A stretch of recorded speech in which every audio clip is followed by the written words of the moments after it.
This video summarizes funding, reasoning, and preliminary designs for the Martin and Typo Lake carp barriers. We have funding to install 4 carp barriers plus commercial carp harvests aided by radio tracking. Funding sources include the DNR Conservation Partners Legacy Grant Program, the Sunrise River Watershed Management Organization, of which Linwood Township is the largest contributor, and the Martin Lakers Association. As you know, carp have a big impact on water quality. Their feeding and spawning activities aggressively disturb bottom sediments and destroy plants that are so important to water quality and game fish. They have inefficient digestive systems, so they eat a lot, and their waste contains a lot of nutrients in chemically available forms. They also get very abundant and dominate the fish community. We believe a secret to the success of carp in Martin and Typo lakes is moving between the lakes. Martin Lake is deeper and a good place for them to spend the winter. Typo Lake and the creek between the lakes are shallow and good spawning habitat. Accessing spawning habitat like the creek between the lakes allows carp to produce more babies than can be done in just the lakes. The purpose of the carp barriers is to prevent movements between these different habitats, thereby reducing spawning success and winter survival. It will also lengthen the benefits of commercial harvests by preventing carp from recolonizing from any unharvested areas. This isn't a new approach. There are a number of similar projects nearby.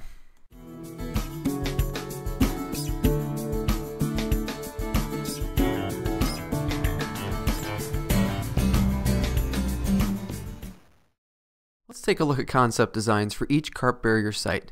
Please know that we're still making design improvements and we'd welcome your ideas. Let's start at the outlet of Typo Lake, where there are 2 4-foot diameter culverts.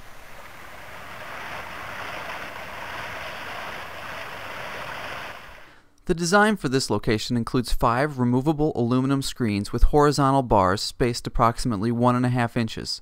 The screens are protected from floating bogs by diversion posts in the lake. Further protection is afforded by sheet piling equipped with a wooden skimmer. Each screen is locked into place but can be slid open upward or completely removed for maintenance. Maintenance access is by wading into the water, which is typically 1 to 2 feet deep. At the north inlet of Martin Lake, at Typo Creek Drive, there are 3 5-foot diameter culverts. The water in and in front of these culverts is deep, 3 feet typically, so wading in to do maintenance would be more difficult. Flow here is slow. The design here uses 8-foot diameter vertical risers, basically culverts turned on end and capped with a grate that serves as the emergency overflow. Each riser has many horizontal openings. At the front is an emergency gate. The large surface area of a rounded riser is greater than could be accomplished with straight screens in front of the culvert, and therefore has greater flow capacity. This design is favored because the water depth at this site ensures that many openings are submerged to pass the flow, because it will be easier to clean this round structure by pulling the materials to the sides or standing on top of it, and because it's inexpensive. At certain times of the year, a lot of debris passes through this site, so minimizing clogging and maintenance is a major design consideration. We're working to find the optimal opening size. Something like 1.5 inches tall by 6 inches wide seems reasonable. This would pass some debris, but only the tiniest fish. It has excess flow capacity to accommodate some clogging. It could pass 14 times more water than is coming at it during average water levels, and 3 times more during the highest water levels. At the south inlet of Martin Lake, there's a single 6-foot diameter culvert. Water here is shallow, often a foot or less. Little carp movement occurs through here now, but if we cut off other carp exits, we don't want them to start heading through here toward Island Lake. A vertical riser, just like the one at the north inlet of the lake, is under consideration. However, few rows of openings would be submerged at such a shallow site. Another option is pivoting bars on the downstream end of the culvert. The pivoting bars approach uses several rows of bars that swing independently to pass large debris. Smaller debris still needs to be cleaned manually.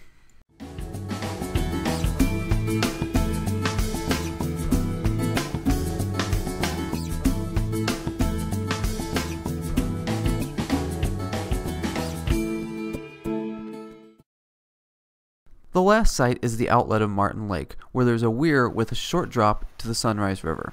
Carp can jump into the lake by this route. At times, the water level in the lake and the river are nearly equal. Here, the outlet can be rehabilitated and fashioned with pivoting bars. First, we can prevent floating bogs from approaching with deflector posts in the lake. Then, 2 sets of bars, spaced about 1.5 inches, can be affixed to rehabilitated concrete at the weir.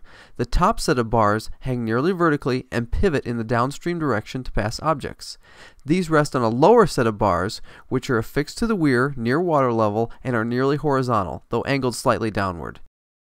For all of these carp barriers, design decisions will be firmed up at a meeting of agencies and engineers at the end of April of 2012. Based on when the different sets of funding are available and which tasks the grant funds can be used for, we plan to install the 3 Martin Lake barriers this year, 2012, and the Typo Lake outlet barrier next year. After all the barriers are installed, we'll implant radio tags into 10 carp in each lake. These tagged fish will help us locate the schooled fish for commercial harvest shortly thereafter.